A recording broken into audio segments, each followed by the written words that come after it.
अस्सलाम वालेकुम। मैं हूं जी इस वक्त गुरा में और ये है महकमा अब्रेशम और मलबरी नर्सरी गुरा।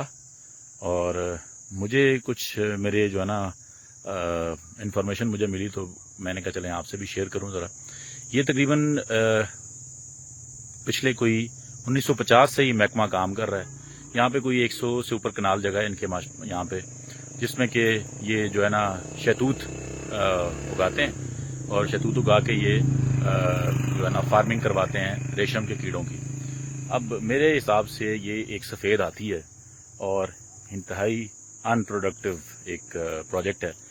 और जो मुझे इतला अब तक मिली है कि यहाँ पे 11 लोग काम कर रहे हैं, जरा उनका रोज़गार लगा है, उनकी नौकरी लगी है।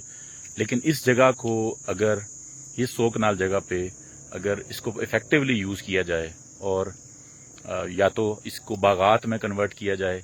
यहाँ पे जो रेशम के कीड़े 4 खेतों में लगाए जाते हैं या शहतूत लगाए जाते हैं लगाएं, लेकिन बाकी 90 कनाल जगह पे अगर आप बागात की तैयारी करवाएं, इस नर्सरी को यूज़ करें, इसको एग्रीकल्चर के लिए सब्जियों की पनीरियों के तौर पे इस्तेमाल करें, तो पूरे डिस्ट्रिक्ट के अंदर आप एग्रीकल्चर की रेवोल्यूशन ला सकते हैं। अगर कोई महकमा सुन रहा है जो कि यकीनन नहीं सुन रहा, प्लंदरी की कोई इंतजामिया सुन रही है जो कि यकीनन नहीं सुन रही, कश्मीर के अगर कोई एग्रीकल्चर डिपार्टमेंट सुन रहा है जो कि यकीनन नहीं सुन रहा, तो इस जगह को आप हवलदार खादम हुसैन मेरी जो है ना वो सुपरविजन में दे दें। मैं इस जगह को with in 1 year ideal agriculture enterprise बनाने में आपकी हेल्प करता हूँ।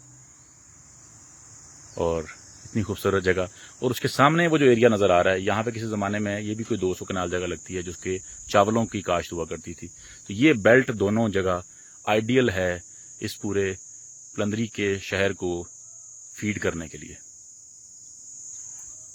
लेकिन कोई सुन ही नहीं रहा। अस्सलाम वालेकुम।